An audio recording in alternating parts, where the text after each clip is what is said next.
वो अगर बंदा इस एज में ये सब एक्सप्लोरेशन का जर्नी अपने पहले पायदान पे ला सकता है तो हम सब ला सकते हैं। सिर्फ फर्क इतना होता है कि हमें उसके बारे में कितना ज्यादा प्यार है।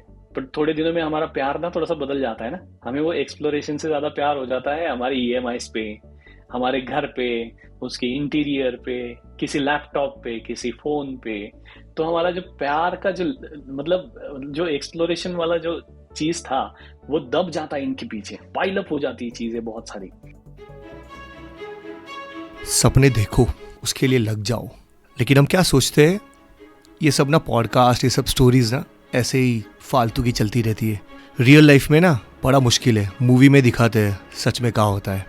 मेरे साथ रहना, ये पॉडकास्ट नहीं है, मेरा हाथ है, पकड़ के तो चलो। कोई नई चीज़ ढूंढ तो लो, फिर वो चीज़ आपको नहीं छोड़ेगी। कुछ ऐसा ही हुआ था ये अविनाश के साथ। अविनाश पिंगले कहता हूँ ना, जस्ट आम लोगों की कहानी। इसका भी एक सपना था बचपन में, मूवी देखना बहुत पसंद था। वो मूवी देखते देखते शौक चढ़ जाता है, मुझे ऐसी मूवी बनानी है। आता तो है वो एक्टर बनने के लिए, पर जब आप सुनोगे ये कहानी तो वो तो एक सॉफ्टवेयर इंजीनियर था, क्वालिटी टेस्टिंग इंजीनियर, लेकिन उसकी फिल्म देखते देखते फिल्म मेकर बनने की ना वो जिद हो जाती है, पैशन बन जाती है। अरे वो 40 का है, सपने के वो बीज को ना ऐसे ही हाथ में संभाल के मुट्ठी में रखा है ताकि कोई वो छीन न ले, वो मुट्ठी उसकी कोई छीन न ले उसके सपने को। और हाँ, अभी तक वो 2 मूवी रिलीज कर चुका है, शॉर्ट फिल्म, जिसमें से एक का नाम कणिक है। यूट्यूब में सर्च कर लेना अविनाश पिंगले के नाम से। करीबन 5.5 लाख व्यूज है एज ऑफ नाउ। अरे पॉसिबल है, तू ढूंढ ना अपने आप में। हम आगे और भी सुनेंगे अविनाश की जर्नी के लिए। स्टे ट्यून्ड फॉर आम लोगों की असामान्य कहानियाँ, वो journey. Thanks for giving me your time Avinash. I also want to thank you for giving me this opportunity to put my story forward to your audience. आम आदमी, right, just common people having uncommon stories, वो मेरा एक thought होता है कि मुझे वहाँ से ही अनकॉमन स्टोरीज मिलती है। सो मैं नॉर्मल आम लोग इन द सेंस जो बहुत सेलिब्रिटी, बहुत हाई भी होते हैं, I am not against them, but मुझे लगता है कि बस मुझे आसपास जो हो रहा है, राइट, मुझे उनसे बात करनी है। Just I want to learn from them. ये मेरा सेल्फिश मोटिव है, क्योंकि एक तो ये मेरा पर्सनल मोटिव है, और दूसरा है, काफ़ी बार ऐसा होता है कि हमारे आसपास काफ़ी सारे लोग काम करते होते हैं, लेकिन शायद उनका उतनी फेम नहीं होती, उनकी उतनी expertise, they are very highly expertise but they are in the low fame, and I want to talk to those guys, understand them, understand their journey. Yes. So वही मेरा काम है। दैट्स वेरी ये बहुत ब्रीफ। बढ़िया thought है दिव्यज भाई, क्योंकि मोस्टली ये होता है कि हम सक्सेसफुल लोगों को देख के ज्यादा इंस्पायर हो जाते हैं, बट हमें उनका जो इनिशियल जर्नी होता है उसके बारे में कोई भी जानकारी नहीं होती है कि कहाँ से वो आए, कहाँ से उन्होंने शुरुआत किया, क्या उनका स्ट्रगल रहा है, इनके बारे में कोई जानकारी नहीं होती है। और जो आप हम जैसे लोगों से बात कर रहे हो, so we are in the starting phase, early phase of our whatever success we are going to achieve. Exactly, exactly. सामने जो बैठा है बंदा मेरे लैपटॉप की वो साइड, राइट, उनको लगता है क्या बंदा है, क्या ये फिल्म भी बनाता है, ये शॉर्ट फिल्म भी बनाता है। मैं कनिक की आपकी फिल्म देख रहा था, आज सुबह ही मैं देख रहा था। I just want to watch it, मेरे से मिस हो गया था। सो मैं और वाइफ, आपकी जो शॉर्ट फिल्म थी उसको हम देख रहे थे। तो क्या बनाता है, क्या होता है, तो क्या मस्त है। बट बिहाइंड द सीन्स ये जो पूरी प्रोसेस होती है ना, वो प्रोसेस में जहाँ तक आप पहुँचे हो, वो प्रोसेस को अगर कोई भी रेप्लिकेट कर देना, तो मैं सोच रहा हूँ शायद कहीं किसी की लाइफ में बदलाव आ जाए। That's the purpose. Yeah over to you Avinash, just आपका एक इंट्रो दीजिए कि प्रोफेशनली क्या हो, क्या अवार्ड्स है, क्या आप काम करते हो professionally and personally. Yeah so thank you for having me Divyesh here. And मैं अविनाश हूँ। बाय प्रोफेशन तो मैं एक सॉफ्टवेयर टेस्ट इंजीनियर था, retired I would say right now, क्योंकि 7 साढ़े 7 साल काम करने के बाद में I have taken retirement from IT to pursue my passion. जो आपने अभी भी जिसको शौक कहा, मैं उसको थोड़ा करेक्ट करूंगा और मैं बोलूंगा कि film making is my passion, not just शौक, या फिर वो हॉबी नहीं है, दैट इज पैशन। वो पैशन फॉर लाइफ है, जो हर बंदे का होता है ना कि लाइफ में मुझे कोई एक चीज़ करनी है, तो वो मेरी चीज़ है film. I want to make films. तो वो करियर परसीव करने के लिए मैंने 7 साढ़े 7 साल आईटी में काम किया, ऑटोमेशन टेस्ट इंजीनियर। फिर पता चला कि यार जॉब करते करते तो मैं फिल्में नहीं कर पाऊंगा, तो I need some time for that. तो इसीलिए मैंने थोड़ा सा बैकअप बिजनेस सेटअप किया। बैकअप बिजनेस सेटअप किया, that is IT training and placements का, जिसका नाम है testing Shastra, and it has completed 6 years right now. So awesome. We are in the 7th year of the institute. तो institute का backup मैंने शुरू किया। जैसे मुझे वहां से हैंडफुल ऑफ अर्निंग मिलने लगा, मैंने वो आईटी का मेरा जॉब जो था वो छोड़ दिया। Now I am into full time into training and writing and directing. तो ये प्रोफेशनली तो मैं आईटी इंजीनियर से मैंने करियर की शुरुआत की थी, बट ऑब्वियसली दिमाग में कहीं ना कहीं ये था कि यार फिल्में तो बनानी है, कैसे भी करके लिखनी है, कुछ करना है क्रिएटिव, जो दिमाग में है आइडियाज को उनको स्क्रीन पे लाना है। तो उसी चक्कर में समय मिले, इसीलिए मैंने बिजनेस का बैकअप खड़ा किया, क्योंकि ऑब्वियसली आपके ऊपर कुछ जिम्मेदारियां होती है, आपका पैशन आपका सीधी है, बट बात है. उसके लिए आप किसी और को सफर नहीं करवा सकते। आपकी वाइफ, आपके बेटे, समझो फिल्म मेकिंग मेरा पैशन है, सब छोड़ छाड़ के मैं फिल्म मेकिंग नहीं करने लग जाऊंगा। I should have to take care of their bread and butter obviously. तो उसके लिए मैंने बिजनेस सेटअप करना तभी शुरू कर दिया था जब मैं जॉब कर रहा था। तो same time I was doing job as well as I was doing trainings. तो अच्छा. Monday to Friday I was doing job and Saturday Sundays I was doing training. तो आइडियली अगर देखा जाए तो वो बीच का 3 साढ़े 3 साल का जो समय था, वहाँ पे मैंने दिवाली छोड़ के कोई छुट्टी नहीं लिया था। I was working all days. Got it. And currently अभी मेरी 2 शॉर्ट फिल्म्स ऑन फ्लोर है जो आ चुकी है। फर्स्ट वन इज कनिक which is on the YouTube and people are really appreciating it. दूसरा अभी लॉलीपॉप है which falls under somewhat art category, art film है, एंड उसको अभी लगभग दुनिया भर में 35 फिल्म फेस्टिवल्स में सिलेक्ट किया जा चुका है। उसमें से बहुत जगह वो स्क्रीन भी हो चुका है, और अभी तक उसको 16 फिल्म फेस्टिवल्स में अलग अलग कैटेगरीज में अवार्ड्स भी मिल चुके हैं। वाह.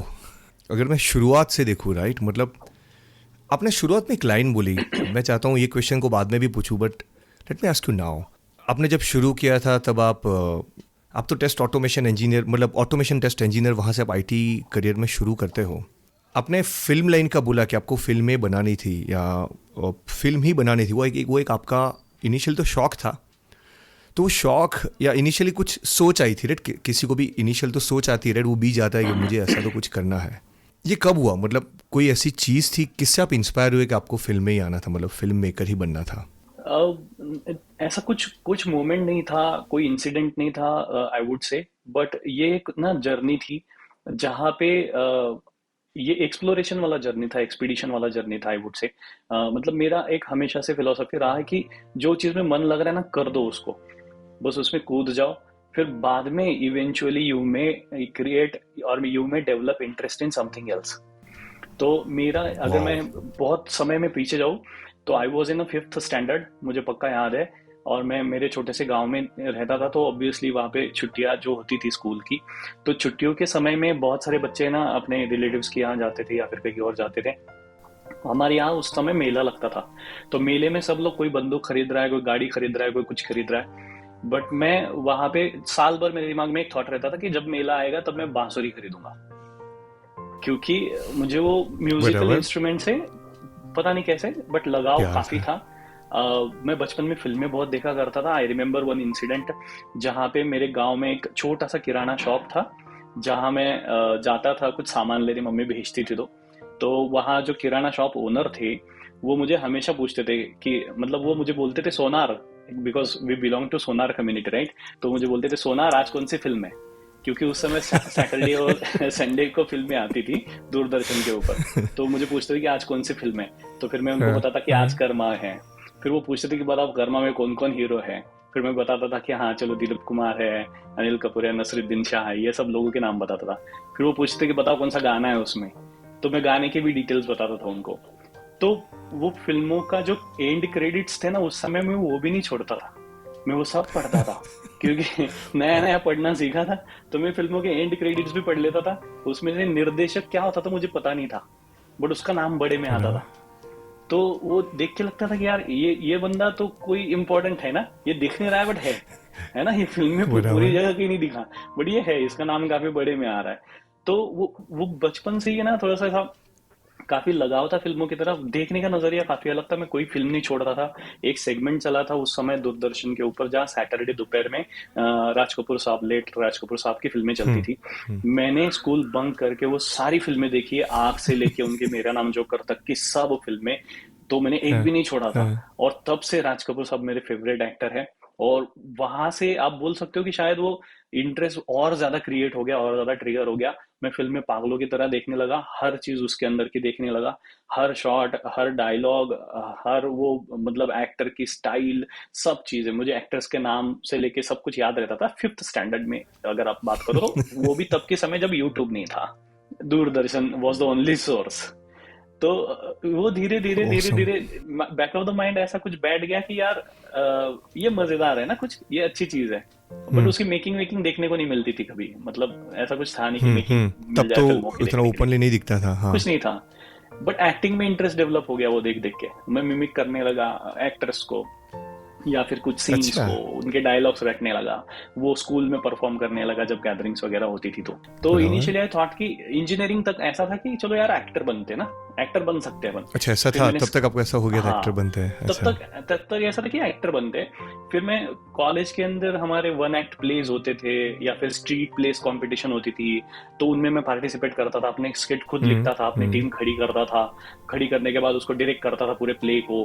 फिर हमें कॉलेजेस में बहुत सारे अवार्ड्स भी मिले, अलग अलग इंटरनेशनल, मतलब इंटर स्कूल बराबर। या इंटर कॉलेज कॉम्पिटिशन्स के अंदर। तो वहां से धीरे धीरे ये इंटरेस्ट डेवलप हुआ। जब पुणे में आया तो एक्टिंग एक्टर बनने के लिए आया। जैसे मैं कहता हूँ ना, एक आम लोगों की कहानी, बिल्कुल मेरी और आपकी तरह।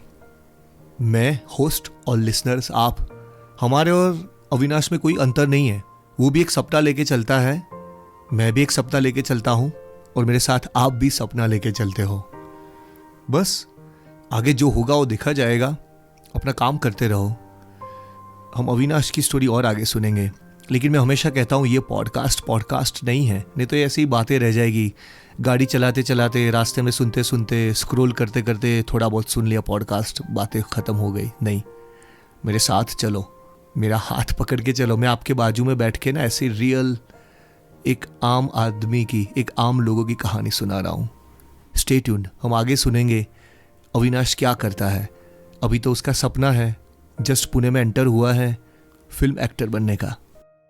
फिर ढूंढा कि यार कहीं से कुछ मिल जाए, बहुत सारी ऑडिशंस दी, बट अनफॉर्चुनेटली कहीं कुछ हो नहीं पा रहा था। तो खाली समय क्या करे ना बंदा बैठ के, तो I was hmm searching internet कि क्या होता है फिल्म मेकिंग। हम्म फिर पहला बुक मैंने हम्म डाउनलोड किया, that is 5 C's of cinematography.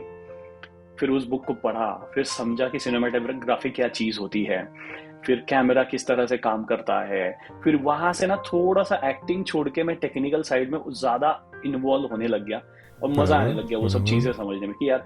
फिर देखा कि स्क्रीन प्ले राइटिंग एक चीज होती है, स्क्रीन प्ले कोई चीज होती है, सिर्फ कहानी हाँ नहीं होती हाँ, है। फिर स्क्रीन प्ले क्या बराबर। होती है, उसके एस्पेक्ट्स क्या होते हैं, वो पढ़ने की कोशिश की। इंटरव्यूज देखे मैंने, तब तक यूट्यूब भी काफी आ चुका था मार्केट में। तो हम्म इंटरव्यूज देखे डायरेक्टर्स के, कुछ रिनाउंड फिल्में थी जो दुनिया भर में बहुत अक्लेम्ड थी, वो देखना शुरू किया। वहां से पता किया कि यार कुछ फिल्में देखने के बाद अभी भी ऐसा लगता है कि क्यों ये फिल्म को अप्रिशिएट किया जाता है, मतलब वाई, कि यार यही फिल्म इतनी ज्यादा पॉपुलर क्यों है, वैसा तो इसमें कुछ हम्म है भी नहीं। तो समटाइम शायद मैं उस एंगल से नहीं देख पा रहा था, तो फिर से और क्यूरियोसिटी जागी, तो पढ़ने की कोशिश की कि क्या है उस फिल्म में ऐसा कि लोग इसको अप्रिशिएट कर रहे हैं। तो वो बराबर। देखने की, फिल्मों को देखने की नजर डेवलप जैसे हुई ना, तब पता चला कि यार डायरेक्टर का विजन तो कुछ और ही बना सकता है एक कहानी को। एंड देन आई बराबर। गॉट टू नो कि यार चलो यार डायरेक्टर बनते हैं, हम ये कर सकते हैं, इसमें बड़ा मजा आ रहा है अपने को। तो आई स्टार्टेड डायरेक्टिंग। तो मैंने मेरा पहला शॉर्ट फिल्म डायरेक्ट किया था 2013 में, एंड दैट वाज क्लिनिक, और वो अभी आपके सामने यूट्यूब पे है। ऑसम। अच्छा, वो 2013 में आपने बनाई थी फिल्म, तो या आई सी। तो आपका पूरा, मैं देखा पूरा, अगर जर्नी में अगर शॉर्ट में रिकैप करूँ, तो फिफ्थ स्टैंडर्ड से आप मूवी, तो आपको पहली मूवी किसने दिखाई थी? कोई मम्मी पापा लेके गए थे, या उस वक्त कैसा था गांव में, मतलब खुद से जाते थे, क्या था? नहीं, फिल्में देखना तो एबंडेंट था, मतलब अब आपको अलाउ ही नहीं था। फिल्में कैसे देखना देखते थे? अलाउ नहीं था। फादर लोग मतलब वो जाके देखते थे अपने दोस्तों के साथ में, साइकिल पे जाते थे। आई रिमेम्बर हमारे गांव से एक तहसील प्लेस था तालुका, तो वहां पे वो साइकिल से जाते थे और फिल्म देख के वापस आते थे, हमको पता भी नहीं दूर रहता था। होगा ना थिएटर, हाँ। दूर होगा, मतलब एक 5-6 किलोमीटर का डिस्टेंस था गांव से। तो अच्छा। बाइसिकल पे डबल सीट वो लोग निकल जाते थे फिल्में देखने रात के टाइम पे, दिन भर काम करके। और फिल्म देख के आने के बाद में फिर कुछ हमारे सामने बातें भी नहीं होती थी, बिकॉज ऐसा समटाइम्स गांव में ऐसा होता है ना कि फिल्में बच्चों के लिए बुरा है, बुरी चीज होता है, है। नहीं देखनी चाहिए उन्होंने। तो वो सब चीज थी। फिर एक ही सोर्स था, दैट इज दूरदर्शन। और हमारी ओह, पूरी गली में ऐसी। एक ही टीवी था उस समय पे। वहां पे हम लोग जाके रामायण सीरियल जो था वो देखते थे उस समय पे, उनकी बराबर। खिड़की में खड़े रह के। ओह, फिर थोड़े अच्छा। थोड़े दिनों में हमारे घर में टेलीविजन आ गया, तो फिर माहौल अपना ही हो गया पूरा। तो फिर बराबर। आई आई स्टार्टेड वॉचिंग एवरीथिंग। जब घर में लोग सब सो जाते थे, तब भी मैं रात को जो 9 बजे एक फिल्म लगती थी तो वो देखता था 12 साढ़े 12 बजे तक पूरा। और मैं बराबर। उसको स्किप नहीं करता था। और उसमें डर ये रहता था कि अगर कोई उठ गया और उनको पता चल गया कि मैं फिल्म देख रहा हूँ इतना लेट, है ना, तो मार पड़ेगी अलग से। तो आवाज भी नहीं आनी चाहिए ना टीवी का, और हाँ डायलॉग्स हाँ भी हाँ सुनाई देने चाहिए। तो हाँ इसे मैं क्या करता था, पानी का नली होता था मेरे पास में, ट्यूब होती थी एक जो पानी हाँ भरने के लिए हम इस्तेमाल करते थे। हाँ। तो मैं वो स्पीकर के पास में ऐसा जोड़ देता था, ऐसा शटर वाला टीवी था। तो शटर के अंदर मैं वो नली लगा देता था। अंदर और डाल फिर देते वो थे। कान में लगाता था और वो कान में लगाता था तो पूरा क्या डायलॉग बात सुनता था, है। पूरी फिल्म वैसे देखता था मैं रात भर। अपने खुद का हेडफोन बना लिया था मतलब, अच्छा, खुद का हाँ। हेडफोन बना लिया था तो this is how start I started watching films. तो इस तरह से मैंने देखना शुरू किया, बट मिस नहीं करता था मैं। डर तो रहता था कि यार कोई पापा उठ जाए बीच में, क्योंकि एक ही रूम का घर था, मतलब ऐसे अच्छा, एक अलग ही अलग रूम में कमरे सब तो लोग थे रहते नहीं थे, किसी सब में। एक ही रूम में रहे, एक ही अच्छा। रूम में सब लोग रहते थे। तो डर ये रहता था कि यार बहुत चमकेगा टीवी तो ऑब्वियसली वो उनके चेहरे पे लाइट जाएगी लाइट नहीं और आनी उठ चाहिए। सकते हैं ना। तो लाइट भी बराबर। नहीं आनी चाहिए, तो थोड़ा सा डिम उसको करना का ऑप्शन था उधर, तो वो ब्राइटनेस। पिक्चर की ब्राइटनेस हम कम कर देता था मैं। और वो पानी का पाइप जो होता था वो कान में लगा के फिर पूरी फिल्म देख लेता था। तो ओह। दूसरे दिन सब कुछ पता रहता था कि क्या है उस फिल्म में। तो this is how I started developing interest into films. बराबर बराबर। मैं इसको और थोड़ा डिकोड करता हूँ, तो आप फिफ्थ में थे, तो तब तो आपको मतलब वो फेज में वो थे जब आप कंटेंट को कंज्यूम करते थे, मतलब फिल्म को ना बहुत मज़ा आता था, मतलब आपका जो शुरुआती जो था, आप बहुत उसमें डूब जाते थे ना कि मूवी है, आह क्या आ रहा है, आप उसमें उसके इमोशंस में, उसके रस में आप चले जाते थे, तो आपको बहुत मज़ा आता था। यस। तो आई आई लाइक योर, तो आप दूरदर्शन की हर शो, हर मूवीज, स्पेसिफिकली मूवीज़ देखते थे और यस। वो सब मैनेज करते थे। फिर धीरे धीरे करके आप जब आगे आगे जाते हो, तो आई जस्ट वांट टू सी, फिर आपने डायरेक्टली कॉलेज की बात की कि फिर कॉलेज में भी, तो कॉलेज में जब आपको एक्टर बनने का मन हुआ, राइट, तो मतलब कॉलेज में फिर आपको मतलब ऑफ कोर्स मूवी देखते आपको मन होता था नहीं मुझे एक्टर ही बनना है, मुझे अभी वैसे आप उस ट्रैक में चलते गए। कॉलेज से पहले की कोई स्टोरी याद आ रही जहाँ पे आपको और ये शौक और थोड़ा बड़ा हो, क्योंकि मूवीज तो देखते थे, मैं समझ गया, बट आप ऐसी कोई कहानी है जो आप कॉलेज से पहले कुछ भी किस्से हो याद करना चाहो अपने दोस्तों के, या कुछ ऐसी मेमोरीज हैं, पेरेंट्स की भी मेमोरीज है कोई भी? नहीं, पेरेंट्स का तो उनका तो अलग ही परवरिश का अलग ही तरीका था हमारा। गांव में जो तरीका सबका ऑब्वियसली होता है वैसा एक तरीका था, और वो तरीका मुझे काफी अच्छा भी लगता है आजकल। क्योंकि I am also a parent, तो मुझे लगता है कि यार वो चीज़ हमने करनी चाहिए। और मेरे पेरेंट का एक तरीका था कि इसके मुंह पे कभी तारीफ नहीं करो। अच्छा तो अच्छा। हाँ, वो पीठ पीछे बहुत बोलेंगे कि यार हमारा अविनाश तो ये करता है, वो करता है, ये सब कर देता है ना, इसको अच्छा लगता है, वो बड़ा अच्छा है इस चीज में। वो पीठ पीछे सब बातें करेंगे, बट आपके मुंह के सामने कभी ऐसा नहीं बोलते थे कि तूने ये अच्छा किया प्ले में, या फिर तूने वो अच्छा किया। नेवर ही यूज्ड टू से। तो उससे हमारे दिन में एक रहता था कि यार और अच्छा करके दिखाते हैं, है ना, कभी तो बोलेंगे, हम्म। है ना। तो हर साल एक नया कोशिश होता था। तो स्कूल के टाइम से मेरा ये फिक्स था कि हर साल जब गैदरिंग आएगा स्कूल का, स्नेह सम्मेलन जिसको कहते थे मराठी में हम लोग, तो मराठी मीडियम से मैं पढ़ा हुआ हो, तो स्नेह सम्मेलन जब भी बराबर। होता था तो मैं हाँ राह देखता था कि इसमें कुछ तो हम करें भाई, किसी में मेरे को हाँ ले लो हाँ। तुम। ठीक है, या तो ड्रामा में ले लो, या तो बराबर डांस में ले लो, या तो बराबर। सिंगिंग में ले लो, किसी चीज में ले लो।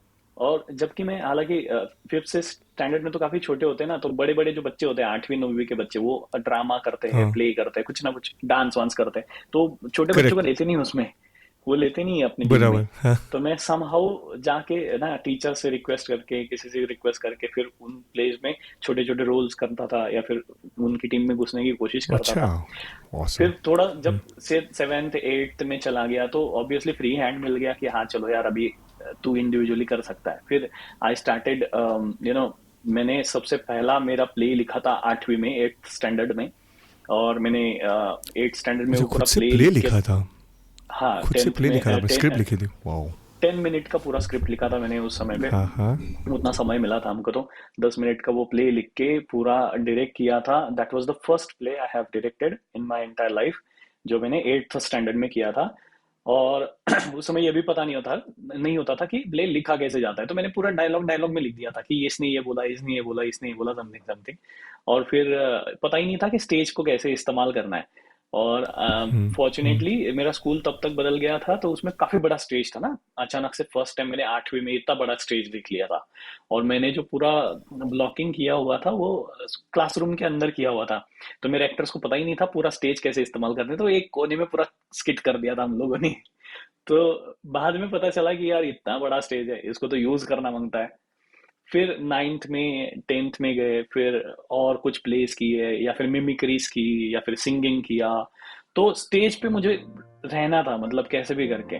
तो मैं जुगाड़ कर लेता था कि किसी भी एक्टिविटी में घुस जाए बस, या तो सिंगिंग में, या तो मिमिक्री में, या तो मुझे एक्टिंग स्टेज में, या तो चाहिए, स्किट में।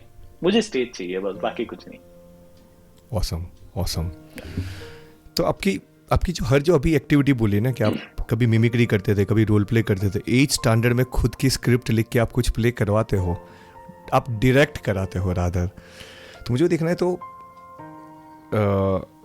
इसको मैं थोड़े से आपको अभी के अविनाश के साथ जस्ट एक सवाल पूछना चाहता हूँ। अभी जो आपने जस्ट इतना बोला उसी के बेस पे पूछना चाहता हूँ। अगर कोई कहता है कि मुझे पता ही नहीं मेरी हॉबी क्या है, सपोज कोई ऐसा कहता है कि मुझे नहीं पता, अब पैशन तो बाद में आता है शायद, मैं ऐसा मानता हूँ, क्योंकि मेरा ये पॉडकास्ट का एक ये भी पर्पस होता है कि पर्पस क्या है, मतलब लोगों का पर्पस क्या है, राइट। तो मैं जस्ट पहले तो अभी तो इनिशियल इतने ही टच पे पहले आपको पूछना चाहूँगा, फिर then I will try to get into deep. अगर कोई कहता है हॉबी मुझे पता ही नहीं क्या करना है, राइट, और अभी मेरी ऐसी ज़िंदगी चल रही है, I am just okay, may be शायद वो खुश है, या शायद ऐसे ही ज़िंदगी निकल जाती है कभी कभी। So I just want to ask you from your mindset, right, कि हॉबी क्या होता है, मतलब what, how do you define as a, yeah शुरुआत कैसे होती है इन सब चीज़ की, उस वक्त क्या चलता है हमारे मन में, मतलब how do you define this as a hobby. आप किसको कहोगे कि ये मेरा शौक बन गया, सिंपल मैं क्वेश्चन बोलूँ तो। सी जहाँ तक मैं ट्रेनिंग बिजनेस में हूँ, तो मैं मेरी काफ़ी बच्चों से बात होती है, उसमें हर एक एज ग्रुप के अलग अलग टाइप के लोग होते हैं। उनसे मुझे ना करीब से बात करने का मौका मिलता है, और मैं बातें करता हूँ, जैसे आपको बातें करना अच्छा लगता है, मुझे भी अच्छा लगता है। तो मैं उनके एक्सपीरियंसेस जानता हूँ, और वो एक्सपीरियंसेस को अगर मैं कोलेक्ट करूँ ना, तो मुझे एक चीज़ तो पता चल चुकी है कि यार एक हॉबी या फिर कोई एक चीज़ होती है जो हमें दिल से करनी होती है, हर किसी के पास होती है। Everybody has it. अच्छा, बट हर वो किसी के आपकी पास शायद होती है, अलग है। बराबर, एवरीबडी हैज इट। आपकी शायद अलग होगी, मेरी शायद अलग होगी, किसी और की शायद अलग होगी। किसी ना किसी चीज में हमें काफी ज्यादा इंटरेस्ट आता है। किसी को कुकिंग करते समय आप एकदम बिल्कुल आप हिप्नोटाइज हो जाते हो और कुकिंग करते रहते हो। या फिर आप किसी बराबर, से बात करते समय बड़ा हिप्नोटाइज होते हो, बड़ा खुशी महसूस होती है आपको, वो करते रहते हो आप। तो आपको आपके पास, हर किसी के पास ये चीज होती है। सिर्फ फर्क बराबर, इतना है कि ये चीज किसी को बहुत जल्दी पता चल जाती है कि मेरे पास क्या है, और किसी को बराबर, काफी देर बाद पता चलती है। तो इट ऑल बराबर, डिपेंड्स, ये आपकी लाइफ पे डिपेंड करता है कि आपको कब लाके देगी आपकी झोली में। बराबर, you can never estimate it कि यार मेरे पास ये है, मैं अच्छा कर सकता हूँ, आपको ये कभी नहीं पता चलता है। यू नेवर बराबर, अंडरस्टैंड इट। इनफैक्ट मेरी अगर बात करो, तो जैसे मैंने कहा कि मुझे तो एक्टिंग करनी थी, मुझे वो अच्छा लग रहा था, but eventually I and up in direction. शायद आगे चल के कुछ बराबर, और हो जाए, बराबर, ये मुझे नहीं पता है। तो ये सबके पास होता है, जिसमें आपको मजा आता है ना, कोई चीज होती है जो करने में बड़ा मजा आ रहा है आपको। तो ये फाइंडिंग का बराबर, जो प्रोसेस है ना, ये बंद नहीं करना चाहिए बस। मिलेगा आपको, ये बराबर, एक ना एक दिन मिल ही जाएगा। जल्दी मिला तो बहुत अच्छी बात है, उसको पकड़ लो, उसको कंटिन्यू करते रहो। देर से भी मिला तो भी ढूंढते रहो, 10 चीजें ट्राई करोगे तो शायद 11वीं चीज आपकी वाली हो। तो प्रीवियसली 10 जो ट्राई की थी उसको छोड़ दो। This is how this process is. ये पूरा एक्सप्लोरेशन का प्रोसेस मुझे लगा अब तक, और ये होना चाहिए ना। हमने उस एक्सप्लोरेशन की जर्नी में किसी के साथ में कंपैरिजन नहीं करना चाहिए कि यार ये तो आगे निकल गया, फिर मेरा तो क्या होगा, मुझे तो अभी भी पता नहीं मैं क्या कर रहा हूँ, या फिर मुझे क्या करना है मैंने फिगर आउट ही नहीं किया हुआ है, या फिर मुझे पता ही नहीं चल रहा है, मुझे मजा ही नहीं आ रहा है कोई चीज में। तो ये सब चीजें जो होंगी ना हमारे साथ में, ये तुलना आपको कहीं ना कहीं उस एक्सप्लोरेशन वाली जर्नी में स्लो डाउन कर देगी। तो अटका देगी। बराबर। नहीं करो, तुलना ही नहीं करो, कंपेयर नहीं करो। आपकी जर्नी आपकी है, आपकी स्ट्रगल आपकी है। आपका कल और आपका आज इसकी तुलना होनी चाहिए, ना कि किसी और का आज और मेरा आज। ये हो ही बराबर। नहीं सकता कभी। मतलब you can not compare a horse and a donkey obviously. तो ये करेक्ट। दोनों के अपने अपने फीचर्स है ना। जितना वजन तो बेचारा गधा ढो सकता है, वो घोड़ा नहीं ढो हम्म। सकता, सिंपल सी बात है। तो या फिर जितना जितना जितना तेज घोड़ा दौड़ सकता है उतना तेज हमारा डोंकी नहीं दौड़ सकता है।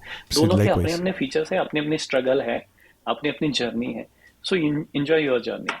अब इस जर्नी में आपको गालियां पड़ेंगी, बहुत सारे प्रॉब्लम्स होंगे, तुलना होगी। आप नहीं, खुद नहीं करोगे तो लोग कर देंगे कि भाई तो 4 साल से इंजीनियरिंग, 5 साल से इंजीनियरिंग ही कर रहा है, कब होगा तेरा खत्म, कब लगेगी तेरे को हाँ, जॉब। ये हाँ। सब सवाल आपके रास्ते में आने वाले हैं। ठीक है, बट उनको आपको बराबर। नजरअंदाज बिल्कुल कर देना है 100%। और बस अपनी अपनी अपनी जर्नी कंटिन्यू रखें, गॉट तो इट। मिल जाएगा। Got it. ये ढूंढने का जर्नी है। ये पता नहीं चलता है ऑनेस्टली। मतलब मुझे कैसे पता चला, फिफ्थ में पता चला क्या, नहीं पता चला मुझे। फिफ्थ में मुझे लगता था मुझे बांसुरी सीखनी है, मैं वो करता था। सबसे पहले फ्लूट मैंने बनाई थी फिफ्थ में, क्योंकि खरीद के नहीं दे रहे थे घर वाले। तो अच्छा। मैंने इलेक्ट्रिसिटी की जो हाँ, पाइप हाँ, होती थी ब्लैक कलर की, उस समय पे लगती थी, तो वो पाइप मुझे कहीं पड़ी हुई हाँ। मिल गई, मैं घर पे उठा के लाया, मैंने उसको काटा, छेद बनाए। क्या बात है। छेद बनाने के बाद बांसुरी बनाई, तो उसमें से आवाज नहीं आ रही थी। फिर पता चला कि एक साइड से बंद करेंगे तो आवाज आती है। तो मैंने उसको, वाओ। पैरागॉन का चप्पल आता था, तो वो कहीं ना कहीं हाँ, पड़ी हुई हाँ। मिल जाती थी यूज्ड, तो उठा के लाए। उस चप्पल का एक होल काटा छोटा सा, वो बांसुरी के अंदर फिट किया, तब जाके वो बजी। मतलब क्या बात ये है। पूरा ये पूरा ढूंढने का जर्नी है ना। तब पता चला कि यार चलो फ्लूट बड़ा अच्छा लग रहा है हमको, ये करते हैं, तो वो करने लगा कुछ साल। फिर बाद में पता चला नहीं नहीं, गाना अच्छा लग रहा है, फिल्में अच्छी लग रही है, वो करने लगे। फिर थोड़े दिनों बाद पता चला राइटिंग अच्छी लग रही है, वो करने लगे। पोएम्स लिख ली, बहुत सारी चीजें लिख ली। मतलब ढूंढते रहा, अभी भी ढूंढ ही रहा हूँ। अभी भी शायद अगर आप बोलो कि यार हाँ मैं सक्सेसफुल डायरेक्टर हूँ, इतने सारे अवार्ड्स है वगैरह वगैरह, तो मैं नहीं मानता ये सब चीज। शायद ये मेरे लिए और भी कोई चीज ढूंढने की प्रोसेस है। शायद मैं अभी भी कुछ चीज ढूंढ रहा हूँ। वो डिफाइन नहीं किया जा सकता कि हाँ this is successful, this is and, ये खत्म हुआ यहाँ पे। ये कभी नहीं खत्म होगा। बराबर। बराबर। तो I just want to ask you कि ढूंढने का एटीट्यूड जो होता है या वो माइंडसेट होता है, क्या वो नेचुरली आता है, या मतलब आप समझ लो 30 से 40 या 35 से 40 साल का कोई इंसान हो, एनीवन, मेल फीमेल, राइट, तो एटीट्यूड बाजार में तो नहीं मिलता है, बट वो क्या होता है, मतलब वो आता है अपने आप आता है या फिर कहीं एफर्ट लगाना पड़ता है, क्या होता है बेस्ड ऑन योर एक्सपीरियंस? ढूंढने का एटीट्यूड मेरे हिसाब से बाय बर्थ आपके साथ में होता है। ये शायद आप ला सकते हो आपके पर्सनल इंटेलेक्ट से। जहाँ तक मुझे लगता है कि आप ला भी सकते हो, अगर आपके पास बाय नेचर नहीं है तो लाएंगे कहाँ से। आप लोगों को पढ़ो, बुक्स को पढ़ो। अगेन बुक्स को आप पढ़ते क्यों हो? ऑब्वियसली कुछ एक्सप्लोर करने के लिए। घूम फिर के चीजें उधर ही आ जाएंगी। तो आप बुक पढ़ रहे हो, लोगों को पढ़ रहे हो, आजू बाजू की सिचुएशंस को समझने की कोशिश कर रहे हो, तो ऑब्वियसली आप एक्सप्लोरेशन की जर्नी पे हो। और मुझे लगता है कि इस एक्सप्लोरेशन की जर्नी पे हर कोई होता है। बट लाइफ में हमारी प्रायोरिटीज बदल जाती है ना, तो ये एक्सप्लोरेशन की जर्नी हमारी चौथी पांचवी प्रायोरिटी कब बन जाती है हमको पता भी नहीं चलता है। ऑसम। और बराबर। और और ये मैं एक एग्जांपल से मैं बताना चाहता हूँ। One of my relative was there, he was also doing engineering the same time I was doing engineering. और उसका एकेडमिक्स काफी अच्छा था मेरे से। मेरा तो मतलब एक साल लटका हुआ था इंजीनियरिंग में। तो उसका एकेडमिक्स काफी अच्छा था and he was doing very well in the engineering. फिर ऑब्वियसली जो ना कंपैरिजन थोड़ा सा होने लगता है कि यार ये बंदा एक साल लटका हुआ है, इसका तो हो गया, और काफी क्लोज रिलेटिव्स है वगैरह वगैरह, ये सब चीजें। सीधी तो बात फिर है।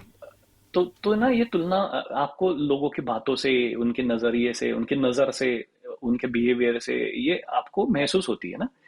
बट अगर आप उसको महसूस करने के चक्कर में उसके साथ कंपैरिजन करके उसके जैसा करने लग जाओगे, तो फिर आपकी एक्सप्लोरेशन की जो प्रायोरिटी वो सेकंड हो जाएगी अभी।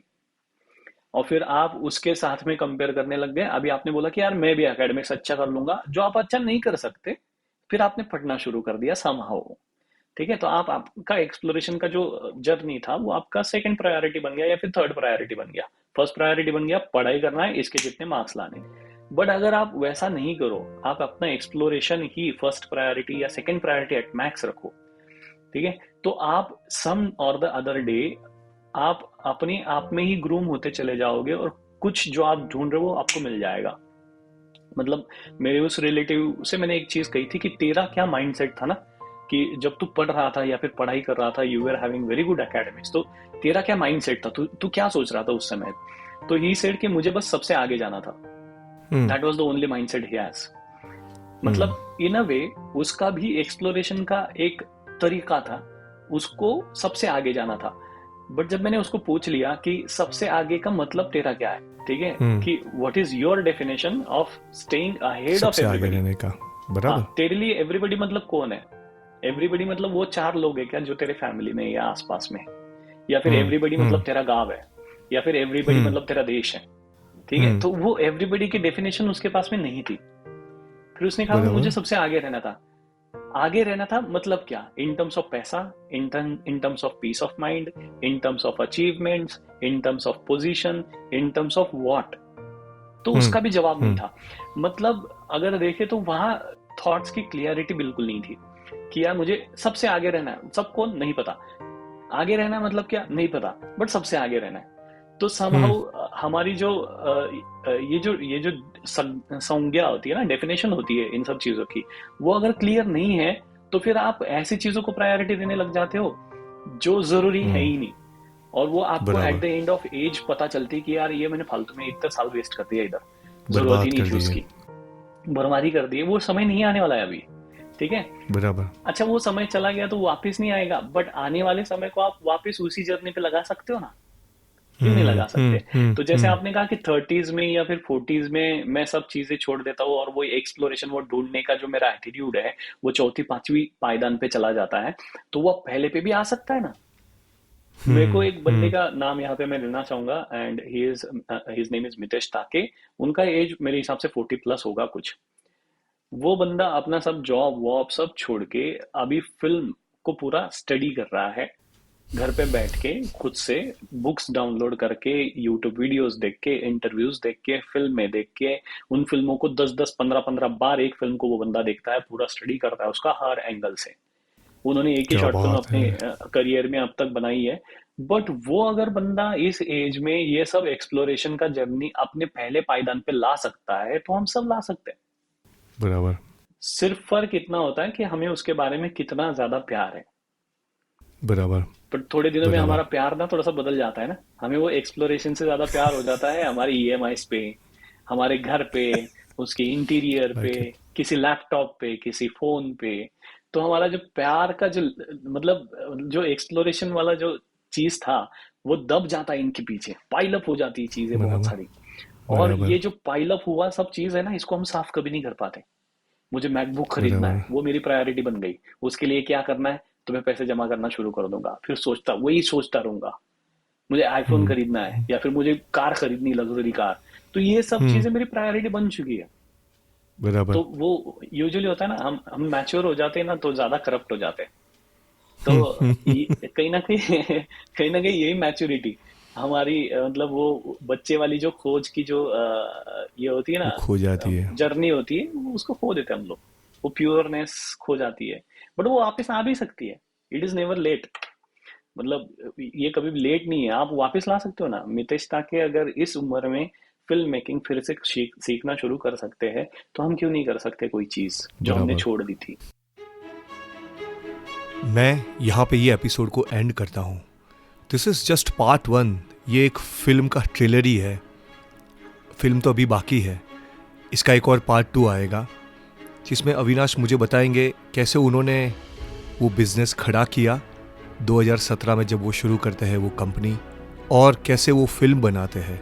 अरे आम आदमी है, कहाँ कैमरा, कहाँ स्टोरी, कौन सा डायरेक्टर, कौन सी एक्शन, कहाँ से स्क्रिप्ट, कैसे ये सब होता है, इस पे हम बात करेंगे और कैसे वो फिल्म राइटिंग, फिल्म स्क्रिप्टिंग और फिल्म डायरेक्शन में पहुंचते हैं और कैसे वो 2 फिल्म सक्सेसफुली रिलीज़ कर पाते हैं। फिलहाल के लिए तो मैं सिर्फ चाहता था कि ये एपिसोड को एकदम crisp, just close to 30 minutes का रखूँ ताकि आप सब पूरा एपिसोड सुन पाओ, वही पर्पस था। And very soon I will be releasing part 2 जिसमें हम अविनाश की नेक्स्ट फेज यानी कि एक और जज्बे वाली बातों पे बात करेंगे। तब तक के लिए जय हिंद। और हाँ, ऐसी ही कहानियों की रियल टाइम अपडेट चाहते हो, वो BTS बिहाइंड द सीन्स, कुछ सीन्स, मोमेंट्स, तो मेरा जज्बा व्हाट्सएप ग्रुप है, जस्ट जॉइन देयर। उसकी लिंक ये एपिसोड के डिस्क्रिप्शन में है। Bye bye.